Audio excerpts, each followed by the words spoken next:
Patrolling police district Khushab نے سالانہ کارکردگی رپورٹ جاری کر دی۔ سال 2023 کے دوران مجموعی طور پر مختلف نوعیت کے 250 مقدمات درج کروائے گئے۔ مزید تفصیلات سے آگاہ کر رہے ہمارے بیورو چیف راجہ نور الہی اس رپورٹ میں۔ پیٹرولنگ پولیس ڈسٹرکٹ خوشاب کی سالانہ کارکردگی کا جائزہ اجلاس زیر صدارت deputy superintendent police district Khushab Rana Ghulam Mujtaba منعقد ہوا، جس میں سال 2023 کی کارکردگی کا تفصیلاً جائزہ لیا گیا۔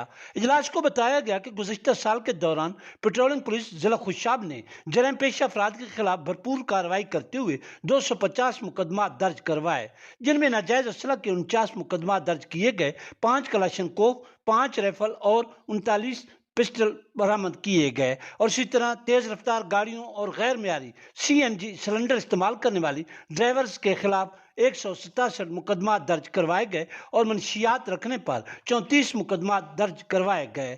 دوران اجلاس سالانہ کارکردگی کے حوالے سے دیگر اعداد و شمار کا بھی جائزہ لیا گیا۔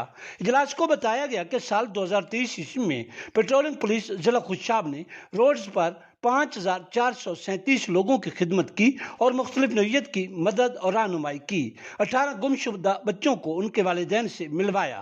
دوران اجلاس DSP رانا غلام مجتبیٰ نے تمام پیٹرولنگ پوسٹ کے انچارج کو ہدایت کی کہ وہ اپنی کارکردگی کو بہتر سے بہتر بنائیں تاکہ شاہراہوں پر لوگوں کے جان و مال کے تحفظ کو یقینی بنایا جائے۔